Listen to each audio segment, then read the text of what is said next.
وصلى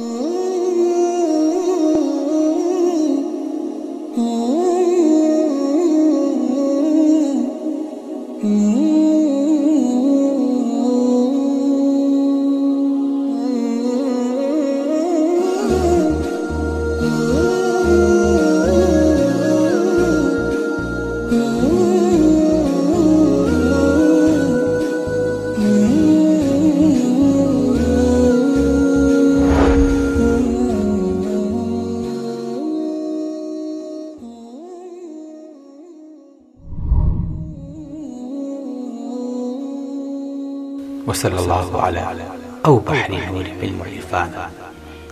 كدرك غورنا غير علم الله سبحانه. بسم الله الرحمن الرحيم. الحمد لله والصلاة والسلام على رسول الله. رجواناني خۆشەویست، ئەگەر لەسەر خواردنەکانی پێغەمبەری خوا صلی الله علیه و سلم ما بن، نەبێت تااقەتە بن، نەبرسیە بن، نەبێت خۆراکیشە بن. ئەگەر دوورکەوت بێتیشنەوە بە کەیفی خۆتان نان بخۆن، لێسۆ مژدەتان لێبێ، دەبێ متاسەری عادەتان نووسی بێ بۆ ئەوەی کە چارەسەری خۆتان بکەن.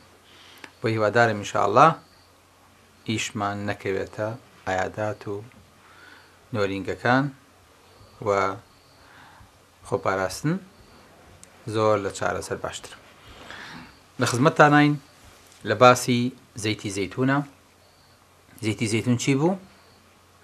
ئاتونەشلەکە بووە نەبوو؟ بیرمان نەچووتەوە الحەمدولله. باشە، ئەم ئاتونە شلە جوانە زەردە نابێ هەروە بە ئاسانی سیر کرێ و ناش بێ بەراورد کرێ، نە بە ڕۆن، نە بە زەیت، نە بە هیچ جۆرە دهنێکی تر کە لە ماڵەوە بەکارەهێنرێ. بەڵێ خۆشەویستەکانم، زەیتی زەیتون تاکە تایبەتمەندیەکی تایە، ئەویش ئەوەیە کە زەیتەکەی غەیر مشەبعە، واتە تووشی بەرزبوونەوەی ڕێژەی کۆلیسترۆڵت ناکە. زەیتی زەیتون هەم زەیتە، هەم چەوریە و هەم چەوریش دابەزێنێ. خۆی عەزەمەت و گەورەیەکی لەمەدایە. خۆی گەورە ئەم سوودانی تێکستووە، بۆیە ئەمرمان پێەکاوە، ئاماژەمان پێەکاوە، دەستمانە خاتە سەر چارەسەرەکان بۆ ئەوەی کە پێی ئاشنا بین و بۆ ئەوەی کە بیخۆین. زەیتی زەیتون LDL Low Density Lipoprotein بە شێوەیەکی فعلی بەرزەکاتەوە. HDL کە پێوێتی High Density، ئەوەیە کە خەڵک حەزەکە ئەم چەوری بەرز بێ، High Density Lipoprotein بەرزەکاتەوە. ئەمە کۆلیسترۆڵ، ئەمە کۆلیسترۆڵ دابەزێنێ و HDL بەرزەکاتەوە. بۆیە لە هەفتای زەیتی زەیتون چییە؟ مۆنۆ ئەنساتوریتد فاتی ئەسیدە، واتە چەوری تێر نەکراوە. چەوری تێر نەکراویش ئەم چەوری ڕووەکیەیە کە باشترین و چارەسەرێکی گەوری تایە بۆ ئینسانەکان. لەوانەیە ئینسانێ بڵێ ماوەستا زەیتی زەیتون گرانە بە من ناکڕێ. کەس داوای نەکردی خۆشەویستەکەم تۆ هەموو ماڵەکەت کەی بە زەیتی زەیتون، بەڵام پێویستەکە هەموو ڕۆژە کەوچکێک یاخود دوان لە زەیت و زەیتون خۆت و منداڵەکانت بیخۆن بۆ ئەوەی کە تووشی ئەم کێشانە نەبن، بۆ ئەوەی کە خەتەری توشبوون بە نەخۆشەکانی دڵ، بەرزبوونەوەی چەوری، نەخۆشی سنگ کەم بێتەوە. بە زەیتی زەیتون 40 مادەی ئەنتی ئۆکسیدانتی تایە، 40 مادەی ئەنتی ئۆکسیدانتی تایە کە ڕێگرە لە زۆر لە نەخۆشیەکان، کە ڕێگرە لە نەخۆشی سەرەتان، ڕێگرە لە نەخۆشی پیری بۆی کە ئینسانەکان زوو نەچێ بە ساڵە. زەیتی زەیتون خۆشەویستەکانم چەوری ناو جگەر ئەشواتەوە و پاکێکاتەوە و نایڵێ لەسەر جگەر بنیشێ. ئەم نەخۆشیانە نەخۆشی ئەسرن و نەخۆشی سەردەمن، بۆ ئەوەی کە بزانیت ئەم دینە، ئاماژەی ئەم دینە و چارەسەری ئەم دینە بە کەڵکی هەموو مەرحەلە و بە کەڵکی هەموو ڕۆژگارێ دێ. نەک ئەم شیری شەروا بۆگاتان لێی بێ، خەلی شەروایە کە دوای ئینشەڵا باسێکین. زەیتی زەیتون ئۆمێگا 3 تایە خۆشەویستەکانم، کە نایڵێت تووشی تەسەڵوبی شەڕاین و تووشی ڕقبوونی دەمارەکانی خوێن بیت و تووشی ئەڵزایمەر بیت و زاکێرەت لەدەست بچێ، و ڕێگرە لە توشبوون بە زەخت و نەخۆشیەکانی دڵ و دیوارەکانی خانەکانی ئینسان بە شێوەیەکی سەحی ئەهێڵێتەوە و نەرموشلێکە. چۆن ئینسانێ ئەگەر جسمی ڕق ببێ و تووشی تەشەنوجات ببێ ئەلە توخاتۆزە بە زەیتی زەیتون بمشێلن چۆن ماسوولکەکە و نەرمەکاتەوە ئاو بۆریەکانی خوێنی شوێن نەرمەکاتەوە ئینسان بۆچی تووشی زەختە بێ بۆ تووشی جەڵتا بێزانن چکە بۆریەکە ڕقە بێ مەجای کشانی نامێنێ ئەگە بۆریەکە بە نەرمی مایەوە زەخت حەدی چێ دێ بەلای ئینسانەیە چونکە هەر شوێنێکە دڵ زەختەکە بۆریەکە لەگەڵ یاکشێ لەبەرەوە زەخت دروست نابێ لەبەرەوە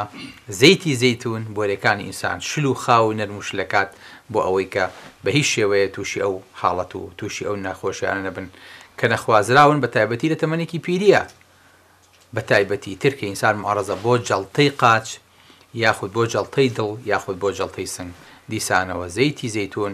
ئۆلیک ئەسیدی تایە کە ڕێگە لەم جۆرە نەخۆشیانە ئەگرێ شتێکی ترکە لە زەیتی زەیتونە هەیە ئەدیپۆنێکتینە کە بۆ خۆی چەوری ئەتوێنێتەوە سوبحان الله هەر بە بەکارهێنانی پاش 5 سعات خۆی چەوریە دەسەکە بە توانەوەی چەوری بەکاری بێنە بۆ پێستت بەکاری بێنە بۆ خواردنت چەورەکان ئەتوێنێتەوە و نایاڵێ قەڵەوبی بە تایبەتی ئەو زەیت و زەیتونەی لە منطقەی بەحری ئەبیەضی متەوەسطا هەیە لا شەرقیەة ولا غەربیە ئاگاتان لێ بێ ئەو باشترین نەوعی زەیتونە کە هەیە لە عالەمە ئەوەی کە خەڵک پێڵە زەیتونی لوبنانە و زەیتونی تورکیایە و زەیتونی ئیسپانیایە و ئەوەی کە لە دەوری ئەو بەحرەیە ئەوەی کە خۆی گەورە ئاماژەی پێدا بەڵە خۆشەویستەکانم نەک ئەمە زەیتی زەیتون ڕێژەی شەکرە بە لە سادە دابەزێنێ کە هیچ پەیوەندیشی بە شەکرەوە نییە سوبحان الله کاریگەریەکی غەیری مباشری لەسەر نەخۆشی شەکرە هەیە بەحسێک راوە لە یابان دەی بۆیان دەرکەوتووە زەیتی زەیتون ڕێگرە لە نەخۆشی سەرەتانی پێست سەرەتانی کۆڵۆن سەرەتانی ڕیخۆڵە و بەحسێکی ترمان هەیە لە ئۆکسفۆرد کە ڕێژەی سەرەتانی مەمک لە ئافرەتە کەمەکاتەوە بە ڕێژەی لە 145 سوبحانە زۆر زۆرە بە زۆری سەرەتانی مەمک لەو ئافرەتانن هەن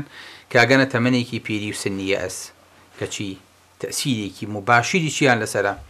تەسیرێکی مباشری زەیتی زەیتونیان لەسەر زەیتی زەیتون بخۆن ڕێژەی سەرەتانەکانیان کەمە بێتەوە بۆیە خۆشەویستەکانم زەیتی زەیتون ڤیتامین ئی تایە ناڵ ئینسان تووشی کۆمەڵی نەخۆشی بێ بە تایبەتی لەو نەخۆشیانی وەکو پیربوون و وەکو سەرەتان و وەکو ئەم حاڵەتانە کە نەخوازراون بۆی خۆی گەورە فەرمێ وەصبغین للئاکلین ئەمە ئەندریا ویڵ کە دکتۆرێکی ئەمریکیە ئەفەرمێ ئەم سیبغە ئێمە بە کرۆمۆسۆمات دەڵێن چی بەعەرەبی پێڵین سبغیات خۆی گەورە بەچی نایە فەرمێ وەصبغین للئاکلین یعنی شتێک هەیە بە مروری زەمن کرۆمۆسۆمات ئەخوا ئەوەی ناڵێ کرۆمۆسۆماتەکە بخورێ و تووشی سەرەتانی کات تووشی پیری کات چییە زەیتی زەیتونە هەماژەیەکی زۆر دەقیقی وردە بەڵام توب ئەوێ جارێکتر بەحەز لەسەر ئەم مۆزوع بکات و زیاتر بە دوای وردەکارێکانە بچێت چونکە خۆی گەورە کافەرمێ سبغ یعنی بۆیە بە کرۆمۆسۆمێتیش لە طب هەروتێ سبغیات کە هەمان معنە ئەگەیەنێ بەڵێ خۆشەویستەکانم بۆیە پێغەمبەری خوا سەڵ سەلەم فەرمێ كلوا الزيت وادهنوا به فإنه من شجرة مباركة أو فإنها من شجرة مباركة أفرمي زيتون بخون يعني زيتي زيتون بخون وخوش تاني بيتشورك واتا اگر مادەیەک هەبێ قەول بێ خەسار بێ نابێ زەیتی زەیتونیشی لێ خەسار بێ چونکە کە خواردمانەوە چیەکەین دەمیشمانە لێسینەوە نابێ لێ خەسار بێ ئەگەر دەستیشمان تێوەی چوو ئەنجا نەچی بیشۆی وەرە جوان زەیتی زەیتونەکە دەستی پێچەورکە دەموچاوتی پێچەورکە ئەنجا قشتی پێچەورکە هەموو لاشت بە زەیتی زەیتون چەورکە چونکە یەکێ لە حیمایەکان بۆ سەرەتان لە پێست زەیتی زەیتونە و یەکێک لە هۆکارەکانی تەلمیعی پێست و جوانکاری پێست و بە گەنجیمانەوەی پێست دیسانەوە چییە زەیتی زەیتونە بۆی خۆشویستەکانم زەیتون کە بۆ پێست بەکاری هێنیت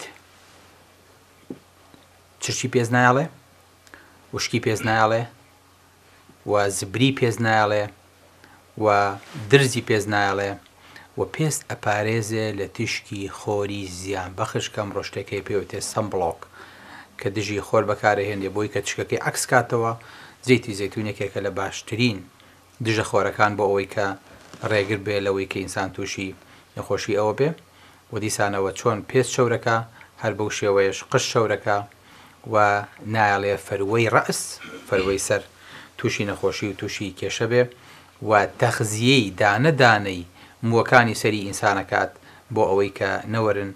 یەکێک لە ئیسفادەکانیش ئەمڕۆکە بۆ ئەوە بەکارهێنرێت چکە مادەی زینک و نوحاس و ئاسنیتایە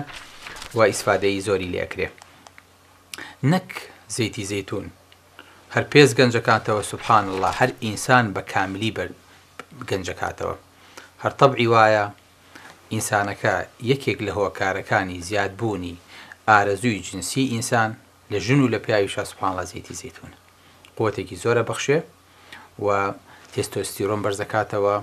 و حیوانی مەنەوی لە پیاوە زیادەکە و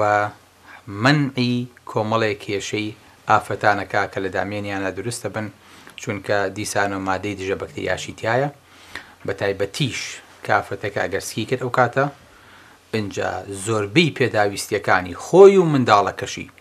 لە کالیسیۆمێکەوە بیگرە لە قەبزیەکەوە بیگرە هەتاوە کۆگاتە حەدی تێکچوونی باری دەرونی و کە ئابە و ئاسن سوبحان الله هەموو پێداویستەکانی خۆی لە زەیتی زەیتونە دەسەکەوێت. جا هیوادارم ئینشاءالله بە نەخۆش و بە ساغمانەوە بە چاک و بە خراپمانەوە کە ئەلحەمدا خراپمانتیانە بە ئافەتی شوکردوش و نەکردومانەوە بێسک و سکدارەوە بە نەخۆش و ساغەوە محاولە بکەین هەر هەمومان ئیستیغنا نەکەین لە زەیتی زەیتون فإنها من شجرة مباركة چونکە ئەو لە دارێکی مبارەکە و ئینسان لە هەموو کاتێ زیاتر بە تایبەتی لەم ئەسرەیە کە نەخۆشیەکان بەسەر سەرمانە دێن و دەچن بە تایبەتی سەرەتانەکان لە هەموو کاتێ زیاتر پێویستمان بەوەیە کە زەیتی زەیتون بەکاربێنین. هیوادارم شەڵام کوردستانەوای لێبێ لە هەموو شوێنێکە زەیتی زەیتون بە دەرەجەیەک بڕوێنرێ و خۆمان بتوانین چۆرێکی بگرین و بتوانین بەکاری بێنین کە ئیستیغناکەین لە مادە کیمیاییەکانی دەرەوە وەکو ماوەسەقان ئەڵێ من کە ڕۆڵەی کوردەکانم تورک و تارم بۆ چییە تا برای کوردیم هەبێ یاری لە مارم بۆ چییە تا کڵاشی بەنچنی ژێر مەحکەمی خۆم دەست بدا قۆندەرەی تەسک و تروسک و لار و خوارم بۆ چییە. هیوادارم ئینشاءالله هەموو شتەکانمان خۆماڵی بێ